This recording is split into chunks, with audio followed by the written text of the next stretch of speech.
Bismillahirrahmanirrahim. Assalamualaikum warahmatullahi wabarakatuh. Innal hamdalillah nahmaduhu wa nasta'inuhu wa nastaghfiruh wa na'udzu billahi min shururi anfusina wa sayyiati a'malina. May yahdihillahu fala mudhillalah wa may yudlil fala hadiyalah. Asyhadu an la ilaha illallah wahdahu la syarikalah wa asyhadu anna Muhammadan abduhu wa rasuluhu la nabiyya ba'dah. Qala Allah ta'ala fi kitabihil karim, ya ayyuhalladzina amanu taqullaha haqqa tuqatih wa la tamutunna illa wa antum muslimun. Wa qala ya ayyuhan nasu taqu rabbakumul ladzi khalaqakum min nafsin wahidah wa khalaqa minha zawjaha wa batha minhuma rijalan katsiran wa nisaa'a wattaqullaha alladzi tasaaluna bihi wal arham innallaha kana 'alaikum raqiba. Wa qala ya ayyuhalladzina amanu taqullaha wa qulu qawlan sadida yuslih lakum a'malakum wa yaghfir lakum dhunubakum wa may yuti'illaha wa rasulahu faqad faza fawzan 'azima. Amma ba'du, fa inna asdaqal hadithi kitabullah wa khairal hadyi hadyu Muhammadin sallallahu alaihi wa alihi wasallam wa syarral umuri muhdatsatuha fa inna kulla muhdatsatin bid'ah wa kulla bid'atin dhalalah wa kulla dhalalatin finnar. Kaum muslimin dan muslimat Allah Subhanahu wa taala, alhamdulillah, tidak henti-hentinya kita ucapkan puji syukur kita kepada Allah Subhanahu wa taala yang telah memberikan begitu banyak nikmat dan karunia-Nya kepada kita semua, sehingga Allah Subhanahu wa taala mengatakan dalam firman-Nya, wa in ta'uddu ni'matallahi la tuhsuha. Jika engkau hendak menghitung nikmat Allah Subhanahu wa taala, niscaya kalian tidak akan sanggup untuk menghitungnya. Dan alhamdulillah, pada kesempatan yang berbahagia ini kita diizinkan oleh Allah Subhanahu wa taala untuk kembali bisa hadir dan berkumpul dalam salah satu rumah dari rumah-rumah Allah Subhanahu wa taala yang mulia ini, dalam rangka untuk menuntut ilmu, yang mana ini merupakan salah satu wasilah yang diberikan oleh Allah Subhanahu wa taala agar dipermudah jalan kita untuk menuju ke surga, sebagaimana yang disabdakan oleh Rasulullah sallallahu alaihi wasallam, man salaka tariqan yaltamisu fihi ilman sahhalallahu lahu bihi tariqan ilal jannah. Barang siapa yang menempuh suatu jalan untuk menuntut ilmu agama, maka Allah Subhanahu wa taala akan mempermudah jalannya untuk menuju ke surga. Semoga kita semua yang hadir di sini termasuk dari golongan yang disebutkan oleh Rasulullah sallallahu alaihi wasallam dalam hadis tersebut. Amin Allahumma amin. Kaum muslimin dan muslimat yang dirahmati Allah Subhanahu wa taala, sebelum kita mulai, maka saya nasihatkan khususnya untuk diri saya pribadi dan untuk antum semua, agar senantiasa kita meningkatkan ketakwaan kita kepada Allah Subhanahu wa taala, memperbanyak ibadah kepada Allah, memperbaiki kualitas ibadah kita kepada Allah Subhanahu wa taala, dan berusaha sekuat tenaga untuk menjauhi segala larangan-larangan Allah Subhanahu wa taala. Karena larangan-larangan Allah Subhanahu wa taala, kemaksiatan-kemaksiatan yang dilakukan oleh seorang hamba, itu adalah sebuah pemicu datangnya musibah atau azab dari Allah Subhanahu wa taala. Kaum muslimin yang dirahmati Allah, dunia yang saat ini kita tinggali ini sudah semakin tua, sudah semakin rentah. Bencana terjadi di mana-mana dan semakin sering terjadinya. Kita merasakan beberapa hari ini sudah terjadi beberapa kali gempa yang kita rasakan. Dan ini terjadi berulang-ulang kali. Terlebih di akhir tahun seperti ini, menjelang pergantian tahun, begitu banyak kejadian-kejadian atau musibah-musibah yang terjadi dikarenakan kemaksiatan-kemaksiatan seorang hamba kepada Allah Subhanahu wa taala. Dan ada fenomena yang berulang kali terjadi Dan berulang kali ditanyakan kepada para dai. Mereka sering menanyakan kepada para asatidz dan asatidzah tentang apa hukumnya untuk mengucapkan selamat Natal kepada saudara-saudara, kepada teman yang non muslim misalnya. Berulang kali dijawab, berulang kali disampaikan dalil, berulang kali disampaikan argumentasi kepada mereka. Namun ternyata pertanyaan-pertanyaan ini setiap tahunnya terus berulang-berulang. Seakan-akan mereka tidak puas dengan jawaban para asatidz dan asatidzah yang telah menjawab mereka. Maka jamaah yang dirahmati Allah Subhanahu wa taala,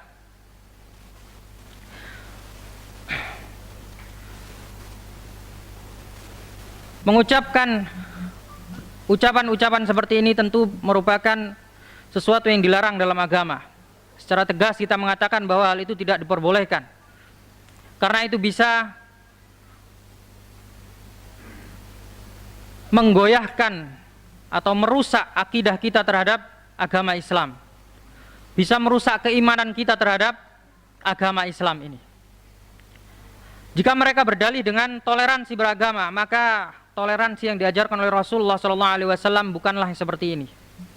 Kita hanya membiarkan mereka beribadah dengan ibadah-ibadah yang mereka lakukan tanpa kita ganggu, tanpa kita gubris. Tapi jangan sampai kita ikut merayakan ya apa yang dirayakan oleh mereka. Terutama mereka merayakan ini karena ingin memperingati hari kelahiran Tuhan mereka. Ya.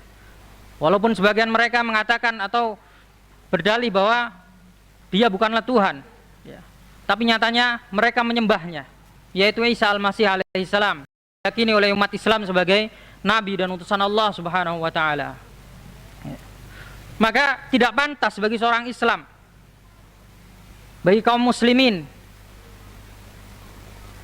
yang menganggap bahwasanya Allah Subhanahu wa ta'ala adalah satu-satunya zat untuk disembah, kemudian dia ikut-ikutan merayakan perayaan-perayaan orang-orang non-muslim atau orang-orang kafir. Maka ini dilarang, ini tidak diperbolehkan. Jadi kita sebagai umat Islam jangan sampai latah ikut-ikutan seperti itu. Banyak fenomena terjadi. Ada video yang tersebar, ya. Mereka melakukan hadrah, ya, menabu-nabu gendang di dalam gereja. Yang menabu-nabu gendang ini mereka berpeci, menggunakan baju koko, menggunakan sarung di dalam gereja. Kemudian di depannya ada Santa Claus sedang menari-nari. Masya Allah, wali'adzubillah. Andaikan ini terjadi pada zaman Nabi SAW, dilihat oleh Sayyidina Umar radhiyallahu anhu, apa yang akan terjadi? Ya. Ini adalah perbuatan yang merusak akidah, tidak pantas untuk dilakukan umat Islam. Dan inilah jamaah yang dirahmati Allah Subhanahu wa ta'ala yang mengundang bencana-bencana ini. Ya. Dunia ini geram, bumi yang kita pijaki ini geram, langit yang menjadi atap kita ini mereka geram kepada manusia-manusia yang suka melakukan perbuatan-perbuatan dosa bermaksiat kepada Allah Subhanahu wa ta'ala. Apalagi mengucapkan selamat Natal ini berarti kita mendukung mereka, menganggap bahwasanya Allah Subhanahu wa ta'ala mempunyai anak. Karena Isa Al-Masih yang kita yakini sebagai Nabi Muhammad SAW, mereka dikatakan sebagai Tuhan anak, mempunyai Tuhan anak. Mereka juga mempunyai Tuhan Bapa, ya, yaitu Allah Subhanahu wa ta'ala. Artinya mereka menganggap Nabi Allah Isa alaihissalam sebagai anak dari Allah Subhanahu wa ta'ala. Dan inilah Allah Subhanahu wa ta'ala berfirman di dalam Al-Quran, takadus samawatu yatafattarna minhu wa tansyaqqul ardu wa takhirrul jibalu hadda. Hampir-hampir langit ini runtuh, bumi ini terbelah, dan gunung-gunung hancur sehancur-hancurnya. Anda'u lirrahmani walada. tatkala manusia itu berani mengatakan bahwasanya Allah Subhanahu wa taala mempunyai anak. Wa ma yanbaghi lirrahmani ayyattakhidha walada. Dan tidak layak bagi Allah Subhanahu wa taala, zat yang Maha Esa, untuk mempunyai anak. Qul huwallahu ahad. Katakanlah, dialah Allah Subhanahu wa taala yang Maha Esa. Allahus samad. Allah tempat bergantung. Lam yalid wa lam yulad. Allah Subhanahu wa taala tidak beranak dan tidak pula diperanakkan. Ini akidah kita, akidah umat Islam.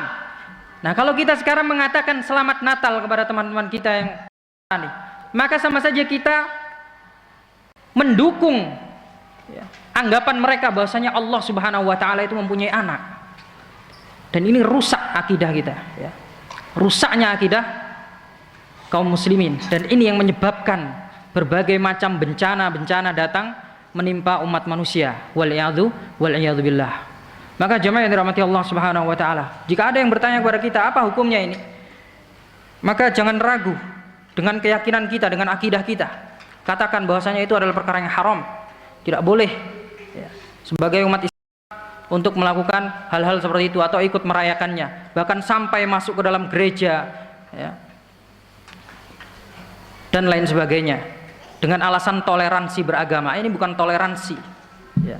Toleransi yang diajarkan oleh Rasulullah SAW bukanlah yang seperti ini. Jemaah yang dirahmati Allah Subhanahu wa taala, semoga Allah Subhanahu wa taala melunakkan hati kita, membukakan hati kita untuk menerima hidayah-hidayah dari Allah Subhanahu wa taala. Amin Allahumma amin. Kemudian jemaah kaum muslimin dan muslimat yang dirahmati Allah Subhanahu wa taala, kita akan melanjutkan pembahasan kita, yaitu pembahasan dalam kitab Al-Adabul Mufrad.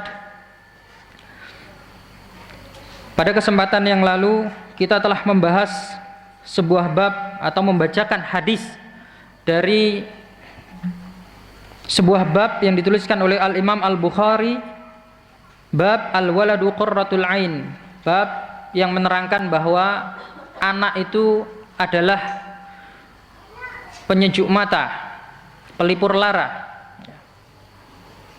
Kita sudah membacakan hadisnya yang cukup panjang, yang intinya disebutkan di dalam hadis tersebut, yaitu hadis yang diriwayatkan dari Jubair bin Nufair. Beliau menjelaskan tentang kisah beliau bersama sahabat Al-Miqdad bin Al-Aswad. Nah, sahabat Nabi Muhammad SAW yang bernama Al-Miqdad bin Al-Aswad ini menceritakan kepada kita semua bahwa menceritakan kepada kita tentang kondisi para sahabat-sahabat Nabi Muhammad SAW pada masa Nabi, di mana banyak di antara para sahabat-sahabat Nabi ini yang mereka telah menerima agama Islam, namun ada di antara saudara-saudara mereka yang masih belum diberi hidayah oleh Allah Subhanahu wa taala. Sehingga ada yang bapaknya sudah menerima agama Islam tapi istrinya masih kafir, anaknya masih kafir. Ya. Ada yang anaknya sudah menerima agama Islam, sudah menerima hidayah dari Allah, tapi ayahnya masih kafir, ibunya masih kafir, saudara-saudarinya masih kafir. Dan ini banyak sekali. Ya. Pada zaman Nabi Muhammad SAW, pada zaman sahabat dulu banyak yang seperti ini. Sehingga sahabat-sahabat Nabi Muhammad SAW yang telah menerima hidayah ini, kemudian mereka tidak bisa membendung air mata mereka. Mereka sedih, menangis. Karena apa? Karena mereka tahu bahwa konsekuensi dari orang yang tidak beriman kepada Allah Subhanahu wa taala dan Rasulnya, nanti ketika mati dia dimasukkan ke dalam neraka. Ya. Dan ternyata yang belum mendapatkan hidayah tersebut adalah saudara-saudara mereka sendiri, bapak mereka sendiri, ibu mereka sendiri, saudara-saudarinya mereka sendiri. Sehingga mereka yang sudah iman terlebih dahulu, yang sudah menerima Rasulullah SAW sebagai Nabi dan menerima Allah Subhanahu wa taala sebagai Tuhan, mereka menangis, mereka bersedih. Karena mereka tahu nanti ketika di akhirat pasti mereka akan dipisahkan. Ya. Keluarga mereka yang belum masuk ke dalam agama Islam, yang belum mendapatkan hidayah, mereka akan dimasukkan ke dalam neraka oleh Allah Subhanahu wa taala. Oleh karena itu, para sahabat memanjatkan doa ini yang kemudian diabadikan oleh Allah Subhanahu wa taala di dalam Al-Qur'an. Mereka memanjatkan doa kepada Allah Subhanahu wa taala, Rabbana hablana min azwajina wa dzurriyyatina qurrata a'yun. Ya Allah, ya Rabb kami, anugerahkanlah kepada kami, berikanlah kepada kami istri-istri atau suami-suami dan anak keturunan yang qurrata a'yun, yang bisa menjadi penyejuk mata, yang bisa menjadi pelipur lara, ya, penenang jiwa. Ini makna dari qurrata a'yun. Nah, para ulama kemudian menafsirkan makna qurrata a'yun ini, berarti yang dimaksudkan dengan qurrata a'yun ini, para ulama mengatakan ini tidak ada kaitannya sama sekali dengan kondisi fisik. Tidak ada kaitannya sama sekali dengan kondisi tubuh. Karena apa? Kita lihat apa sih sebabnya para sahabat berdoa seperti ini, ya. Sebabnya para sahabat berdoa seperti ini, apakah karena anak-anak mereka atau mereka dikaruniai anak yang jelek, yang parasnya jelek, hitam misalnya? Atau mereka berdoa seperti ini karena diberi keluarga atau anak-anak yang cacat dan lain sebagainya? Tidak, bukan.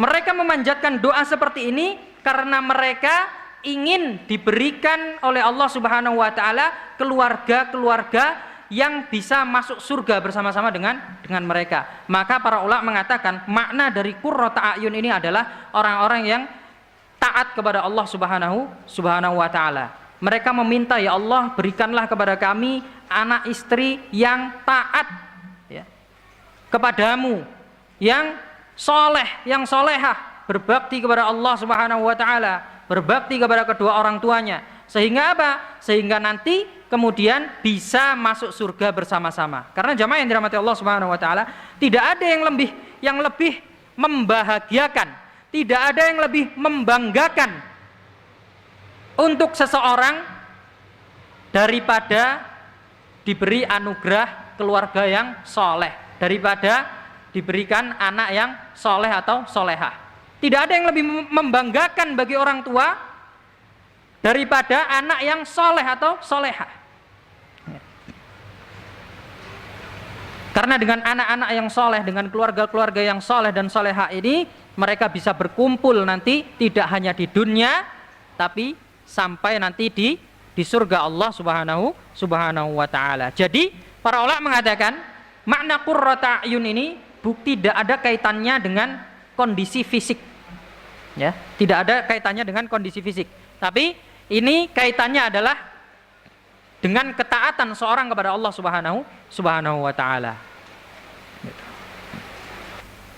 Dan ini poin yang berkaitan dengan bab yang kita bahas, yaitu bab al-waladu qurratul ain.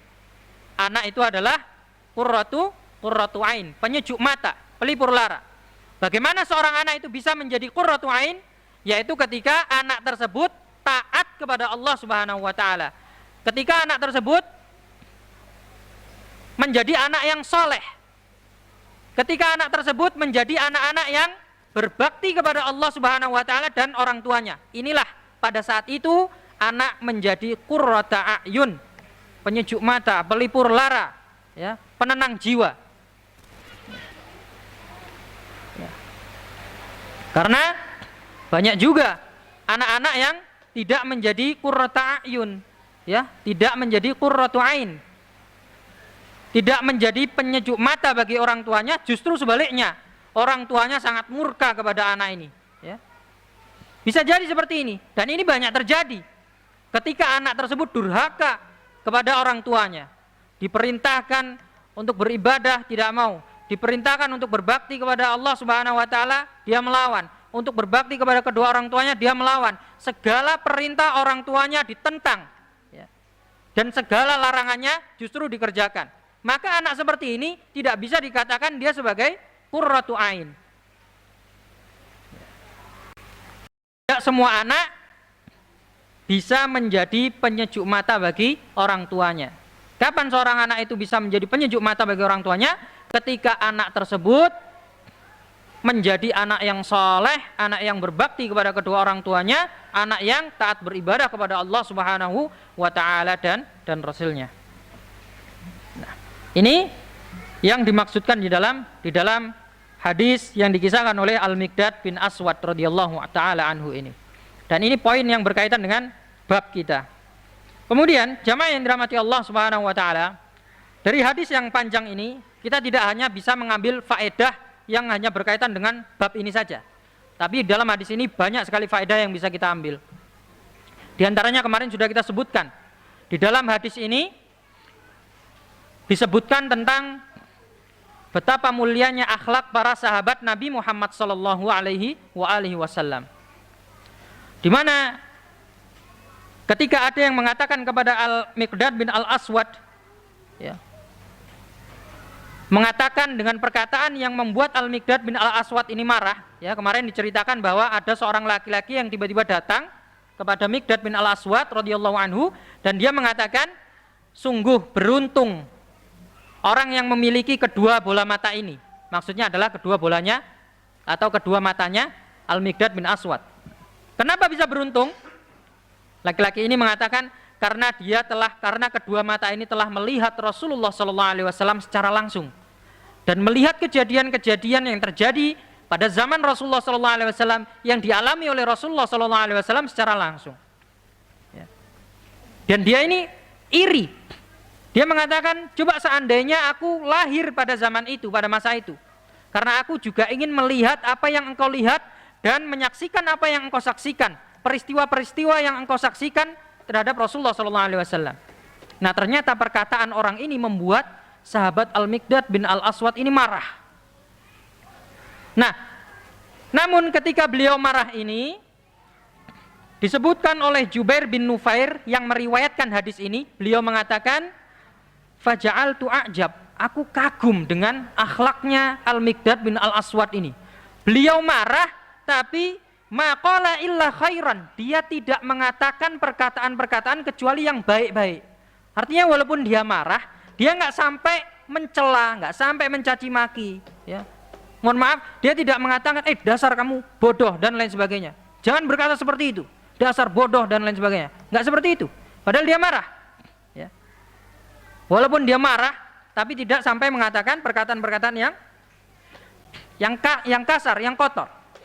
Dan ini merupakan salah satu contoh akhlak mulia yang dicontohkan oleh para sahabat Nabi Muhammad SAW, yang mana para sahabat Nabi ini mereka mencontoh akhlaknya Rasulullah SAW. Rasulullah, manusia yang paling utama, manusia yang paling mulia, tidak pernah keluar dari perkataan beliau perkataan-perkataan yang jorok, perkataan-perkataan yang kotor, yang mengumpat dan lain sebagainya. Bahkan pernah diceritakan suatu kisah oleh Rasulullah SAW, banyak kejadian-kejadian yang dahsyat menimpa Rasulullah SAW yang membuat, kalau kita bayangkan seandainya itu tertimpa kepada kita, maka kita akan sangat emosi sekali, marah sekali. Ketika itu beliau pernah hijrah ke Taif, meninggalkan Mekah. Beliau ingin meminta bantuan di sana karena di sana banyak saudara-saudara ibunya. Jadi Rasulullah SAW ini ingin meminta bantuan, pertolongan di Taif sana. Namun apa yang terjadi? Ketika beliau sampai sana, bukannya ditolong, malah justru diusir. Padahal di sana banyak keluarganya Rasul, juga banyak yang tinggal di sana. Tapi mereka seakan-akan tidak mengenal Nabi, diusir. Nabi Muhammad SAW diusir. Akhirnya dengan terpaksa beliau meninggalkan tempat tersebut. Ketika berjalan, ya, beliau dilempari batu, ya, oleh penduduk sekitar situ sampai kakinya berdarah-darah. Beliau berjalan tertatih-tatih sambil menahan rasa sakit karena lemparan batu tadi. Kakinya berdarah-darah, berjalan menahan rasa sakit. Ya. Kalau seandainya itu menimpa kita sangat emosi pasti, ya. Tapi ini Rasulullah SAW, datang malaikat penjaga gunung kepadanya. Wahai Muhammad, saya telah diutus oleh Allah Subhanahu wa Ta'ala. Kalau engkau izinkan, akan aku angkat gunung ini, aku timpakan kepada mereka. Kata Nabi Muhammad SAW, jangan. Ya. Sungguhnya mereka melakukan hal itu karena mereka tidak tahu. Aku berharap nanti akan lahir dari sulbi mereka, dari keturunan mereka, anak cucu yang cinta kepada Allah Subhanahu wa taala dan Rasulnya, dan Allah Subhanahu wa taala dan Rasulnya juga cinta kepada mereka. Akhlak Nabi Muhammad sallallahu alaihi wasallam, ya, sangat mulia. Beliau tidak mengucapkan kata-kata kotor sama sekali. Bahkan ditawari oleh malaikat, kalau kamu izinkan, saya sudah diperintahkan oleh Allah ini. Kalau kamu izinkan, saya cabut gunung itu, saya timpakan kepada mereka, kepada orang-orang yang melecehkanmu. Nabi Muhammad SAW nggak marah, ya, nggak mengucapkan kata-kata kotor. Ya. Ini akhlak Nabi Muhammad SAW. Bahkan dalam peperangan, ketika geraham beliau pecah karena kuatnya tombak yang menghantam tameng yang melindungi pipi beliau, sampai-sampai tameng tersebut masuk ke rahang beliau. Saya para sahabat ketika mencabutnya ini susah, jadi sampai digigit itu besi yang nancep itu, sampai digigit karena kerasnya, ya. Untuk mencabutnya sampai digigit. Ketika sudah dicabut mengucur darah begitu banyak. Rasulullah SAW tidak mengumpat, tidak mengatakan kata-kata kotor, walaupun kepada musuh-musuhnya. Ini merupakan akhlak Nabi Muhammad SAW yang kemudian dicontoh oleh para sahabat, dan kemudian selayaknya kita sebagai umat Nabi Muhammad SAW juga mencontoh perilaku atau akhlak yang mulia dari Nabi Muhammad SAW ini. Nah, ini kita selalu menjaga lisan, ya, menjaga lisan dari hasad, dengki, kemudian mencaci maki, menghibah dan lain sebagainya. Kita jaga lisan kita, karena lisan ini sangat mudah tergelincir. Karena orang mengatakan lidah itu tak bertulang, jadi gampang sekali terpleset. Maka kita harus ekstra waspada, hati-hati, ya. Makanya Rasulullah SAW mengatakan, aku akan menjamin surga bagi orang-orang yang mampu menjaga apa yang berada di kedua bibirnya dan kedua pahanya. Artinya lisan dan, mohon maaf, kemaluannya. Kalau mereka mampu menjaga kedua hal ini, dijamin oleh Rasulullah SAW untuk masuk surga. Karena bahaya, ya, bahayanya lisan. Jadi harus kita jaga. Kemudian, jamaah yang dirahmati Allah Subhanahu Wa Taala, di dalam hadis ini juga kemarin telah kita bahas bahwa di sini ada isyarat bagi kita semua untuk bersyukur kepada Allah Subhanahu Wa Taala terhadap kondisi dan situasi yang telah ditakdirkan kepada kita. Kita mau ditakdirkan lahir pada masa apa, pada zaman apa, ya, kita diperintahkan untuk mensyukuri itu. Itu adalah masyiatullah, itu adalah kehendak Allah Subhanahu Wa Taala. Jangan sampai kita protes. Kalau seandainya saya hidup pada zaman dahulu pasti enak, ya, bisa berjuang bersama Nabi. Nggak tahu perjuangannya Nabi SAW bagaimana, ya, sangat berat, ya. Belum tentu ketika kita ditakdirkan lahir pada zaman Nabi, kita berada di barisan Nabi Muhammad SAW. Bisa jadi bahkan kita yang memimpin Abu Jahal melawan Nabi, ya. Waliyadzubillah. Bisa jadi kita orang yang terdepan memerangi Nabi di Uhud. Bisa jadi kita orang yang terdepan atau yang mempelopori kaum musyrikin memerangi Nabi di Badr, ya. Waliyadzubillah. Makanya kita bersyukur dilahirkan sekarang pada zaman ini, ya. Al-Miqdad bin Al-Aswad marah karena ini, ya. Makanya beliau mengatakan, awala tahmadunallah azza wa jalla. Kenapa kok kalian ini enggak bersyukur aja kepada Allah Subhanahu wa taala? Sudah memuji Allah Subhanahu wa taala saja, ya. Id akhrajakum la ta'rifuna illa rabbakum, yang telah melahirkan kalian dalam kondisi kalian ini tidak tahu apa-apa, tiba-tiba kalian sudah kenal Rabb kalian. Artinya kita tidak tahu bagaimana perjuangannya Nabi, kita tidak merasakan bagaimana perjuangannya Nabi dalam memperjuangkan agama Islam. Kita tidak merasakan, tidak ikut bersama Nabi Muhammad SAW berperang, ya, untuk memperjuangkan agama ini. Kenapa enggak kalian syukuri aja nikmat ini, gitu. Kata Al-Miqdad bin Al-Aswad demikian. Ini merupakan nikmat dari Allah Subhanahu wa taala. Kita tahu-tahu lahir, ya, dilahirkan di lingkungan kaum muslimin, keluarga yang Islam. Tahu-tahu kita sudah mengerti Tuhan kita adalah Allah, ya. Kita menerima ajaran Nabi Muhammad SAW tanpa harus berperang, tanpa harus mengorbankan harta dan jiwa kita. Ini merupakan nikmat dari Allah Subhanahu wa taala. Sudah enggak usah mengeluh. Syukuri aja ini, ya. Qad kufitumul balaa bi ghairikum. Allah telah membedakan ujian kalian. Pada setiap masa di mana kita dilahirkan, maka di situ akan ada ujian tersendiri bagi umat Islam untuk memperjuangkan agamanya. Pada zaman Nabi, mereka memperjuangkan agamanya dengan berperang, ya, dengan susah payah dan lain sebagainya. Pada zaman sekarang mungkin kita tidak sampai berperang, tapi kita tetap harus memperjuangkan agama kita. Kita diberi kesempatan oleh Allah Subhanahu wa taala untuk memperjuangkan agama kita dari akidah-akidah yang rusak, ya, dan lain sebagainya. Jadi ujiannya itu telah dibeda-bedakan oleh Allah Subhanahu wa taala. Tugas kita hanya untuk bersyukur kepada Allah Subhanahu wa taala saja. Ya. Karena yaitu tadi, ketika kita dilahirkan pada zaman Rasulullah SAW, belum tentu kita menjadi orang yang beriman kepada beliau. Bisa jadi kita malah menjadi orang yang paling kufur terhadap beliau. Karena disebutkan kondisi pada zaman dahulu, Al-Miqdad bin Aswad mengatakan Rasulullah SAW itu diutus ala asyaddi halin bu'itha alaiha nabiyyun qattu. Nabi itu diutus pada masa yang sangat dahsyat, yang sangat parah kerusakannya, yang tidak pernah terjadi pada nabi-nabi sebelumnya, ya. Pada masa fatrah yang sangat panjang, pada masa kekosongan wahyu tidak diturunkan begitu panjang, begitu lama, sehingga tersebarlah kebodohan. Dan dikenal masa itu dengan zaman jahiliyah, masa menyebarnya kebodohan, zaman jahiliyah. Jahil itu kan bodoh artinya, ya. Karena banyaknya orang bodoh, maka disebutkan zaman jahiliyah. Karena sudah merebak kebodohan ini, menyebar. Kebodohan itu seperti hal yang biasa, sehingga disebutkan ma yarawna anna dinan afdal min ibadatil authan. Orang-orang pada waktu itu, mereka itu tidak mengetahui ada agama yang lebih mulia, yang lebih baik daripada menyembah berhala. Saking buruknya. Jadi mereka itu sampai menganggap orang yang menyembah berhala itulah orang yang beragama. Dan itulah orang yang baik. Padahal yang mereka sembah ini apa? Al-authan, berhala-berhala. Dan ini adalah bentuk kejahatan yang paling jahat, ya. Oleh umat Islam, menyembah berhala ini dianggap sebagai kejahatan yang paling jahat.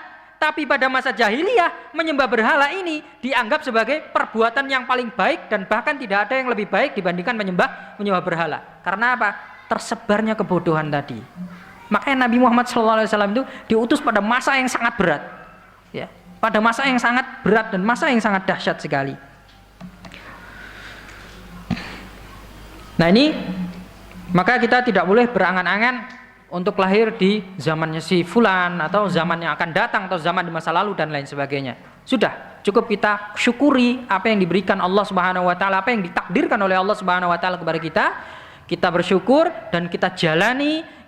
Tugas kita adalah beribadah kepada Allah Subhanahu wa taala sebaik-baiknya pada masa kita berjuang sesuai dengan apa yang harus diperjuangkan pada zaman kita masing-masing.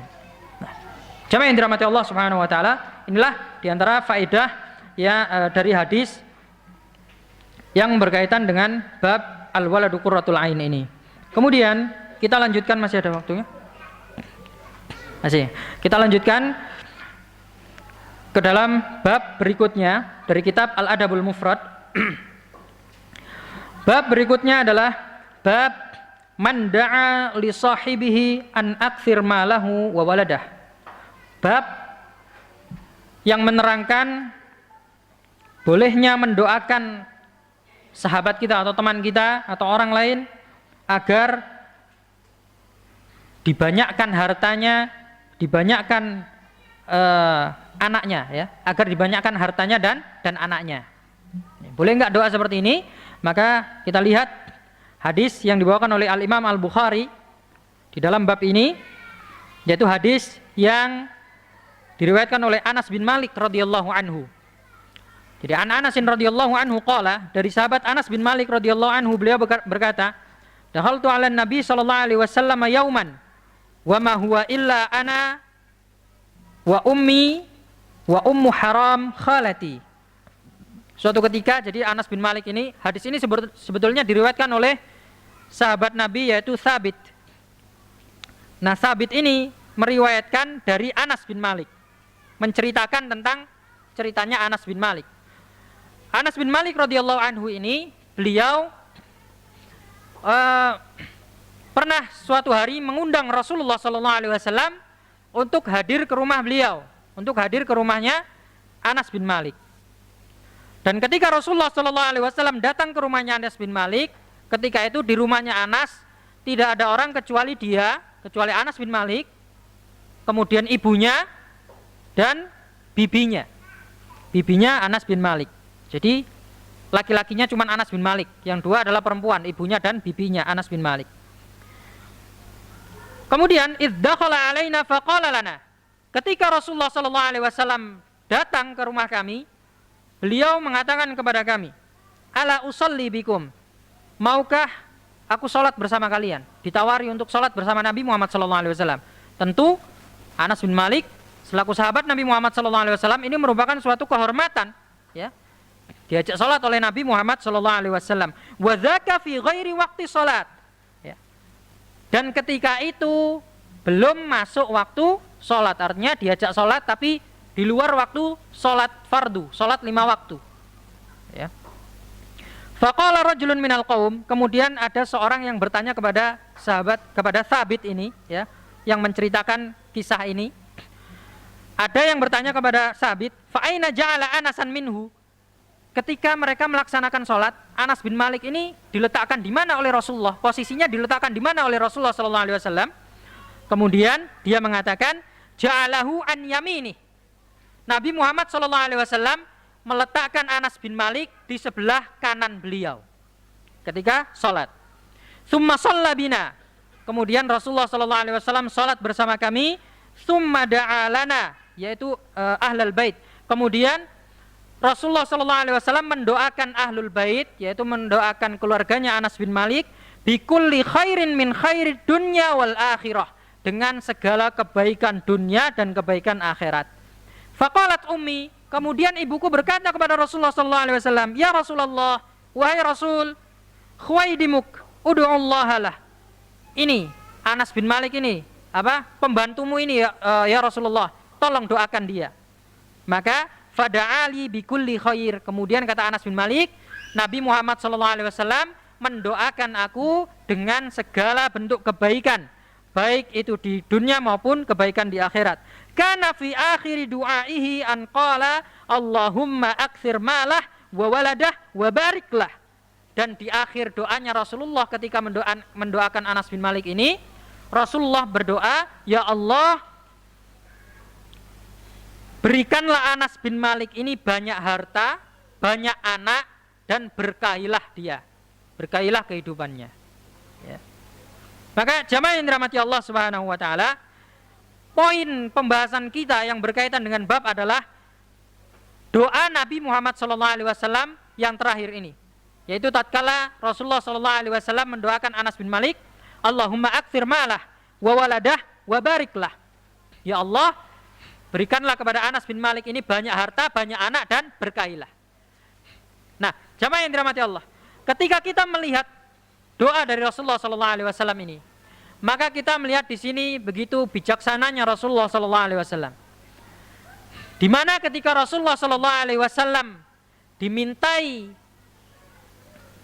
oleh ibunya Anas bin Malik ini atau oleh salah satu umatnya untuk mendoakannya, Rasulullah SAW langsung menerimanya dan mendoakannya dengan segala bentuk kebaikan.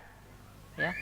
Dan di antara doa kebaikan adalah mendoakan seseorang itu agar diperbanyak hartanya, diperbanyak anak keturunannya, dan diberi keberkahan di dalam harta dan anaknya tersebut, di dalam kehidupannya. Ya. Dan ketika kita melihat doanya Rasulullah, Rasulullah tidak hanya mendoakan dia supaya banyak anak saja. Ya Allah, banyakkanlah anaknya. Ya, susah juga kalau gitu ya. Cuman didoakan banyak anak aja, tapi hartanya enggak ada. Ya, kerepotan nanti orang tuanya. Maka oleh Rasulullah didoakan supaya banyak anak, banyak harta. Ya, supaya apa? Supaya keluarganya tidak terlantar, tidak lontang-lantung, ya, kemudian hanya bisa membuat anak, buat anak, tapi tidak dinafkahi. Ya. Didoakan supaya banyak anak dan juga banyak hartanya dan kemudian diberkahi. Nah, kemudian di riwayat lain, jamaah yang dirahmati Allah Subhanahu wa taala, disebutkan bahwa kita tahu doa Nabi Muhammad SAW, doa Nabi pasti terkabul. Ya. Doa Nabi pasti terkabul. Dan subhanallah, ini terjadi pada Anas bin Malik, sahabat Anas bin Malik radhiyallahu anhu. Beliau adalah sahabat yang usianya paling panjang, ya, orang yang paling terakhir meninggal, sahabat yang paling terakhir meninggal dari kalangan Ansor. Ya. Bahkan beliau Anas bin Malik ini mengatakan, aku telah menguburkan 80 anak cucuku. Di riwayat lain 120 anak cucuku. Ya. Aku telah menguburkan 120 anak cucuku. Riwayatnya berbeda-beda. Ada yang mengatakan 80 anak cucu beliau. Ada yang mengatakan 120 anak cucu. Masya Allah. Ya. Ini berkah dari doa Nabi Muhammad SAW. Umurnya sangat panjang dan beliau sangat kaya. Ya. Beliau mengatakan, kebun kurmaku itu setahun bisa panen sampai 2 kali. Setiap tahun itu kebun kurmanya panen 2 kali. Sehingga banyak pemasukan beliau, banyak anak, banyak harta, ya, dan diberkahi oleh Allah Subhanahu wa taala. Ya. Maka usia beliau sangat panjang. Beliau dikaruniai banyak anak, usia panjang, ya, dan diberi keberkahan oleh Allah Subhanahu wa taala. Karena apa? Karena doa Nabi Muhammad SAW. Sampai-sampai dalam sebuah riwayat Anas bin Malik mengatakan, beliau mengatakan, hatta saimtul hayah, sampai-sampai aku ini bosan hidup, kata Anas bin Malik. Saking panjangnya hidupnya, ya, dan banyaknya keturunannya yang telah dikuburkan oleh beliau. Sampai beliau bosan hidup. Ini menunjukkan bahwa doa Nabi Muhammad SAW ini pasti akan dikabulkan oleh Allah Subhanahu wa taala. Nah, jemaah yang dirahmati Allah Subhanahu wa taala, jadi intinya mendoakan orang atau mendoakan teman kita agar diperbanyak hartanya, diperbanyak anaknya dan lain sebagainya, itu merupakan perkara yang diperbolehkan. Karena ini pernah dilakukan oleh Nabi Muhammad sallallahu alaihi wasallam. Jadi ini juga membantah orang-orang yang hanya mencukupkan diri mereka hanya dengan 2 anak saja, ya. 2 anak cukup. Rasulullah SAW beliau pernah mengatakan, aku ini nanti dibanggakan dengan banyaknya umatku. Ya, di akhirat nanti Rasulullah SAW akan bangga dengan banyaknya umatnya. Ya. Ada nabi-nabi yang datang dengan hanya membawa segelintir umat saja. Tapi Nabi Muhammad SAW nanti datang di hari kiamat dengan umat terbanyak. Maka beliau akan bangga. Nah, kita selayaknya bangga menjadi salah satu orang yang menyebabkan Nabi Muhammad SAW nanti bangga di akhirat. Dengan cara apa? Memperbanyak anak kalau mampu. Kalau tidak mampu, ya jangan, ya. Kemudian, jamaah yang dirahmati Allah Subhanahu wa taala, di antara faedah dari hadis ini yang bisa kita ambil, bahwa di dalam hadis ini ada anjuran untuk menjawab atau mendatangi undangan atau menerima undangan, ya. Mendatangi undangan artinya ketika kita diundang, kita disunahkan untuk menghadiri undangan tersebut, ya. Sini ada isyarat bahwa kita disunahkan untuk bisa menjawab undangan saudara kita, karena itu adalah bentuk dari sikap kita bahwa menunjukkan kepada kaum muslimin ini bahwa umat Islam ini bersaudara, ukhuwahnya umat Islam ini kuat. Ya, salah satu yang menunjukkan ukhuwah umat Islam ini kuat, yaitu dengan menghadiri undangan yang diberikan kepada kita. Di sini Rasulullah SAW, manusia yang mulia, manusia yang paling utama, Diundang oleh siapa? Oleh pembantunya. Anas bin Malik radhiyallahu anhu itu adalah pembantu Rasulullah SAW. Diundang oleh pembantunya. Rasulullah sebagai manusia yang paling utama, yang paling mulia, mempunyai kedudukan yang sangat tinggi di dunia dan di akhirat, beliau datang. Siapa kita, ya, yang kemudian enggan untuk mendatangi undangan-undangan dari saudara-saudara kita? Rasulullah aja menyempatkan dirinya untuk hadir memenuhi undangan, walaupun yang mengundang itu adalah pembantunya.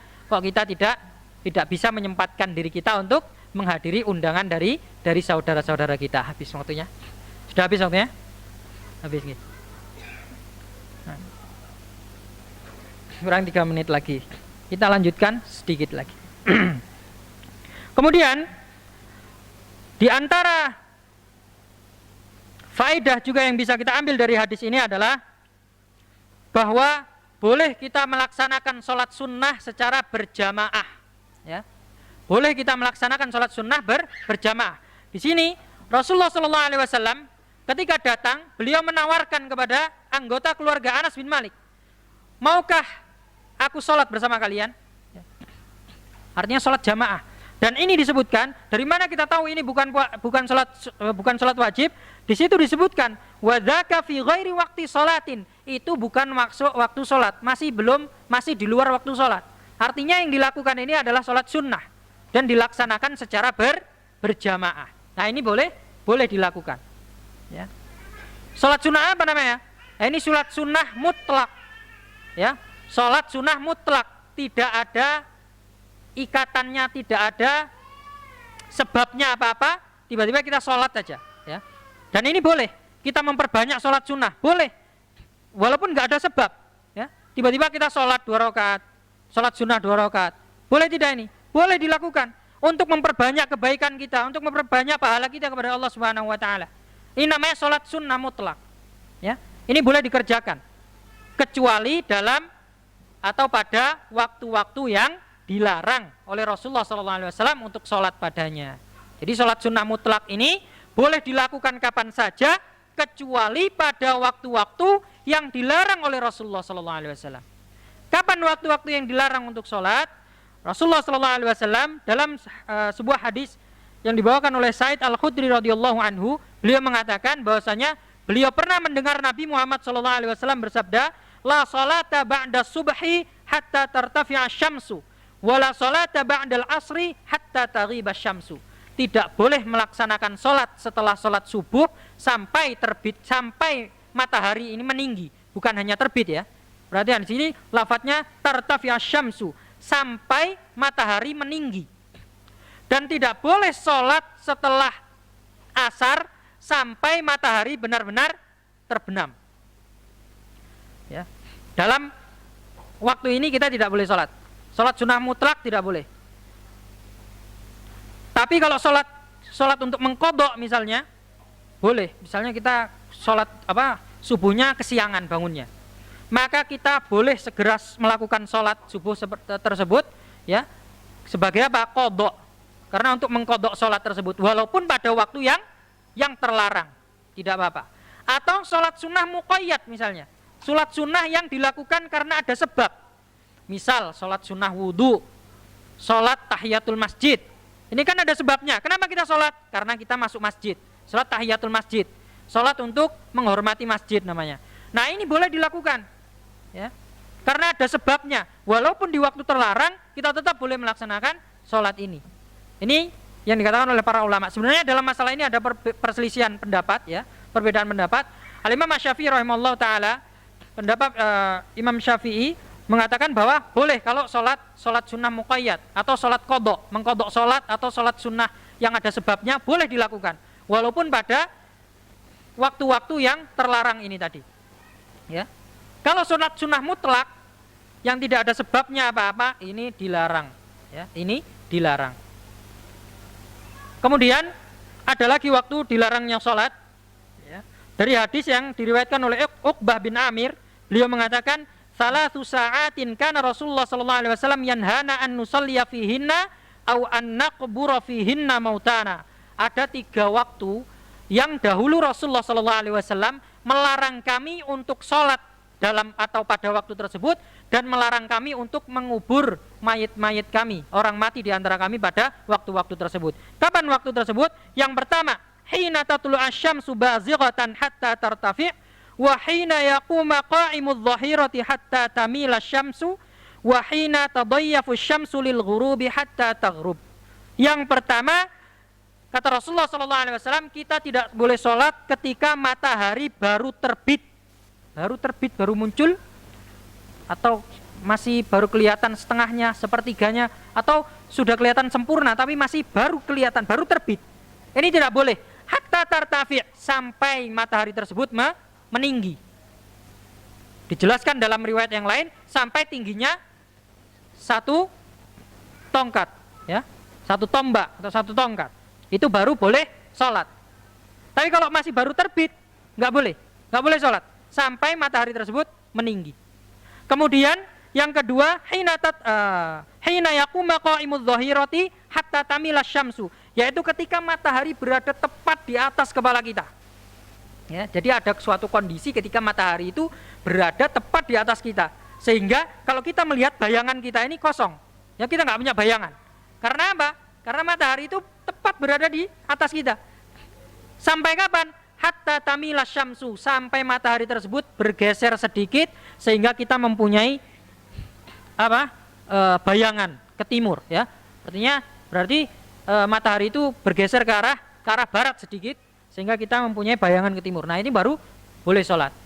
Kemudian yang ketiga, hina tadayyafu syamsu lil ghurubi hatta taghruba, ketika matahari akan tenggelam, ya. Di dalam para ulama menyebutkan ketika matahari kalau mau tenggelam itu biasanya muncul mega-mega merah, ya, kemerah-merahan itu.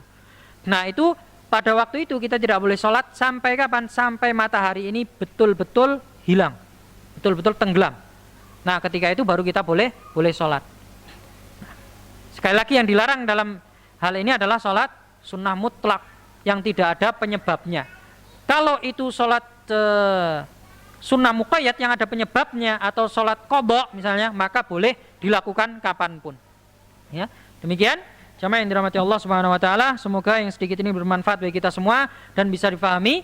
Karena waktunya sudah habis, maka insyaallah akan kita lanjutkan kajian ini pada kesempatan yang akan datang insyaallah. Kita akhiri pertemuan kita ini dengan doa kafaratul majlis. Subhanakallahumma bihamdik asyhadu an la ilaha illa anta astaghfiruka wa atubu ilaik. Wassalamualaikum warahmatullahi wabarakatuh.